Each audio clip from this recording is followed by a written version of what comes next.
De la même façon que lorsque tu te branlais et tu t'astiquais le manche tous les jours, tu n'appelais personne pour dire hey, salut les gars, je me suis branlé, c'était vraiment super. De la même manière, tu dois te taire lorsque tu es en rétention. C'est ton état par défaut. On n'applaudit pas un poisson parce qu'il nage, on n'applaudit pas un oiseau parce qu'il vole. C'est ton état par défaut, c'est ton état normal. Salut les gars, j'espère que vous allez bien. J'ai reçu quelques petites questions sur le fait que vous vouliez expliquer ça à vos proches, vous vouliez expliquer ça à des camarades, des potes avec lesquels vous étiez dans des vibrations basses. Et maintenant que vous ressentez les bienfaits, vous voulez parler, expliquer et même inviter ces gens à adopter ce nouveau style de vie.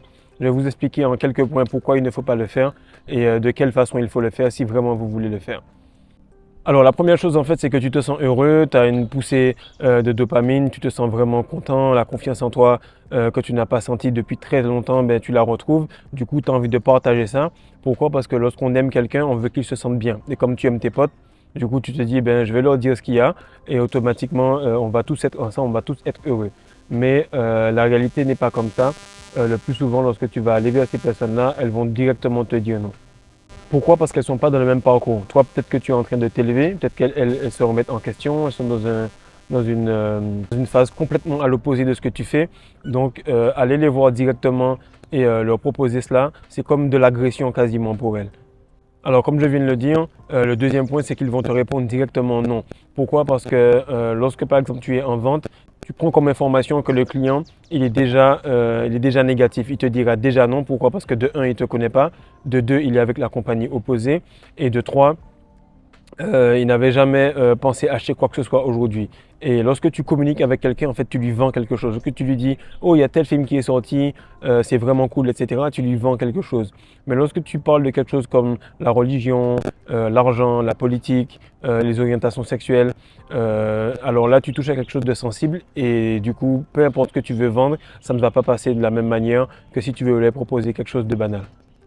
Alors, ce qui va arriver, pourquoi il te dit non, c'est parce que non seulement lui, il se sent agressé, deuxièmement, et c'est le programme qu'il a dans la tête. La matrice, ce n'est pas spécialement l'argent ou bien les finances, etc. La matrice, c'est tous les modes de croyance que tu as connus, peu importe et quel qu'il soit. Que ce soit religieux, que ce soit politique, que ce soit tradition, que ce soit mode de vie autour de la masturbation, etc. Peu importe. Et le programme qu'il a, c'est qu'il faut qu'il se masturbe 21 fois par mois pour éviter d'avoir le cancer de la prostate. En tout cas, moi j'ai vu aucun mouton se masturber et j'ai vu aucun mouton avoir de cancer de la prostate. Mais bon, bref. Alors le troisième point, il est tout simple, c'est vivons heureux, vivons cachés. Pourquoi je dis ça? Parce que chaque fois que quelqu'un est heureux, les personnes elles vont automatiquement se dire vaut mieux détruire ça. C'est quelque chose que je me rends compte au fur et à mesure et je pense que c'est la maturité qui fait ça, mais c'est dommage, c'est la réalité. Si on propose à quelqu'un une augmentation de salaire, mais qu'un camarade ou un membre de la famille aura un salaire beaucoup plus élevé, la réalité est qu'il préférait directement que cette personne-là ait pas de salaire et lui aussi, plutôt que cette personne-là à côté ait un salaire plus élevé. C'est ce que je suis en train de me rendre compte. Pourquoi? Parce que lorsque toi tu es heureux, ça ne fait pas spécialement le bonheur des autres. Donc le plus c'est caché, le plus tu as de chances de faire durer ce bonheur. Lorsque tu es en couple, lorsque tu viens d'avoir un enfant, lorsque tu as une bonne nouvelle, tu le gardes en secret en attendant que cette manifestation-là soit assez solide. C'est pour ça que les femmes, elles le savent inconsciemment, elles disent, voilà, si j'ai un enfant, je ne vais pas le dire tout de suite. Je vais attendre d'avoir passé la fameuse phase qui est propice à la fausse couche. Et lorsque j'ai passé ça, là, je peux le dire aux autres. C'est la même chose pour toute forme de manifestation ou toute forme de projet ou toute forme d'ambition. Lorsque tu as un projet, tant qu'il n'est pas assez viable, tant qu'il ne marche pas sur ses deux pieds, eh bien, tu ne dis rien et tu le gardes. Donc vivons heureux, vivons cachés. Le quatrième point, c'est que tu vas tout simplement attirer de l'attraction féminine involontairement. J'ai souvent remarqué que lorsqu'un gars il est vierge ou que lorsqu'un gars il n'a pas tendance à trop parler à des filles, et tous les camarades veulent l'emmener aux danseuses, aux stripteaseuses, etc. Lui faire des choses un petit peu obscènes, juste pour le voir réagir, pour le voir descendre en vibration avec eux. Viens avec nous, bois comme nous, viens avec nous, danse comme nous, viens avec nous, fais ci, fais ça. Pourquoi? Parce que, comme je l'ai dit dans le point précédent, il vaut mieux qu'on soit tous dans la merde plutôt que tu aies plus que nous et que nous aussi on ait plus. Les gens ne veulent pas ça. Donc ça c'est le premier point. Tes potes même vont t'amener des meufs pour te faire relapse. La deuxième chose est que tu vas devenir un trophée. Les filles, entre elles, discutent beaucoup. Elles parlent de sexe beaucoup plus que nous et elles vont dans les détails. Donc, du moment où elles verront quelqu'un qui est en train de glow, qui est en train de progresser, elles vont automatiquement vouloir prendre cette énergie, que ce soit inconsciemment ou consciemment. En plus, il y a des succubes, des personnes qui le font volontairement et qui volent l'énergie des personnes pour avoir plus de chance dans leur vie. Donc tais-toi, comme ça tu auras moins de difficultés à trier qui est la bonne meuf, qui n'est pas la bonne meuf, est-ce que je vais me poser avec elle, est-ce qu'on peut faire ci et ça. Donc ça va se faire naturellement. Si tu te poses la question, c'est que la réponse c'est non.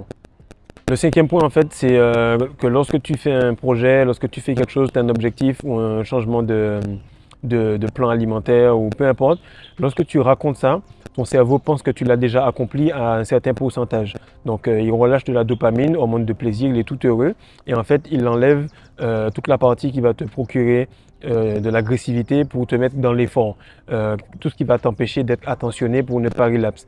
Et c'est quelque chose dont il faut faire attention. C'est bien à un certain point, il faut verbaliser ses objectifs, mais il ne faut pas le faire trop tôt ou avec tout le monde. Parce qu'à ce moment-là, tu vas te relâcher et tu vas penser que tu as déjà accompli ça. Lorsque tu te tais, ton cerveau va vouloir voir cette chose arriver devant lui. Pas que tu l'aies dit et puis que tu puisses le répéter jusqu'au moment où il se dise on l'a tellement répété que je l'ai matérialisé. Il faut savoir que le système nerveux ne fait aucune différence entre une expérience qu'on a rêvée et une expérience qu'on a réellement vécue. Donc on pourrait prendre aussi pour argent comptant que si on en parle trop, le système nerveux pense qu'on l'a fait aussi. Alors le sixième point, c'est dans la partie spirituelle, on dit que les murs ont des oreilles, mais en fait c'est pas les murs qui ont des oreilles, c'est que les esprits n'ont que ça à faire, ils nous écoutent tous. Donc ils sont dans une dimension qui est juste à côté de la nôtre, et la seule manière qu'ils puissent se rendre réels, c'est-à-dire se rendre visibles dans notre dimension, c'est de rentrer dans un corps. C'est pour ça qu'on verra tout le temps des personnes qui vont dire « Oh, j'ai vu quelqu'un avec une moitié animal, moitié humain » ou bien lorsque j'ai regardé du porno, etc., du coup, j'ai eu des rêves érotiques, j'ai pensé à telle ou telle personne, etc. C'est parce que dès qu'il y a une perte d'énergie, automatiquement, ils peuvent se passer dans la troisième dimension. Et en fait, il y a déjà tellement de difficultés dans le monde réel que si tu commences à parler beaucoup, tu vas aussi attirer de l'attention dans le monde spirituel. Donc, vaut mieux te taire, vaut mieux rester le plus silencieux possible, ne pas faire de bruit et engranger des jours, engranger l'énergie, engranger de la confiance afin que ton bébé qui a la rétention puisse rester sain et sauf et qu'il puisse t'aider à avancer un peu plus vite. Alors, le septième point, il va te paraître bizarre, mais c'est très réel.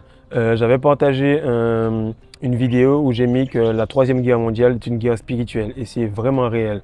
Ce qui arrive, c'est que lorsque vous avez tout ce qui est franc-maçonnerie, sataniste, etc., toutes ces personnes-là qui font de la sorcellerie, du maraboutage et tout, elles vont jamais crier dans la rue pour dire je suis marabout et tout. Ou même les personnes qui ont tendance à aller les voir pour demander leur service ou leur conseil ne vont jamais le dire. Donc toi aussi, qui pratiques une forme de magie occulte, puisque la rétention à haut niveau, et lorsqu'on le fait depuis plusieurs années et de la bonne façon, est une forme de magie, tais-toi.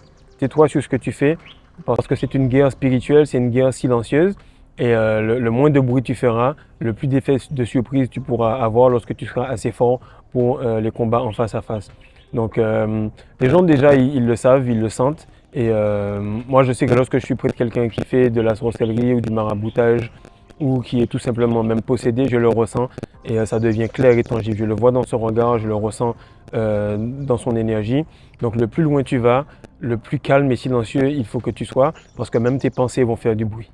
Alors, le huitième point en fait, il est tout bête, mais dans les films, je ne sais pas si vous avez remarqué, mais les super-héros, ils sont toujours incognito, ils sont toujours calmes. Ils ont un mode de vie qui est assez spécial et ils ne sortent que quand c'est obligatoire, ils ne parlent que lorsque c'est obligatoire. Mais même lorsqu'ils parlent, leur identité reste cachée. Et dans Spider-Man, lorsqu'il se fait piquer en fait par l'araignée, qu'est-ce qui arrive? C'est qu'on lui dit qu'un grand pouvoir implique de grandes responsabilités.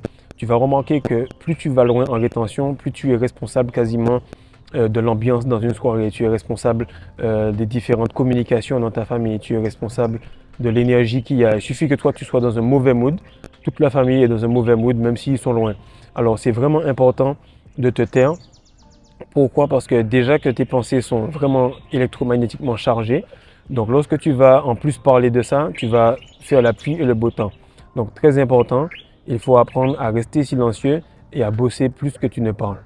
Alors j'espère que tu as beaucoup aimé cette vidéo, partage-la mon ami, like et surtout envoie-la à un pote qui en ce moment a envie de dire ça à tout le monde et qui s'essuie des refus à tout bout de champ. Parce qu'il faut comprendre que Ce qu'on est en train de faire là, c'est qu'on est en train de sécréter. C'est des sécrétions. Et tout ce qui est fait en secret doit rester caché. Donc sécrétion, secret vient du même mot. C'est pour ça qu'il faut se taire. Et l'exemple n'est pas une façon d'enseigner, c'est la seule.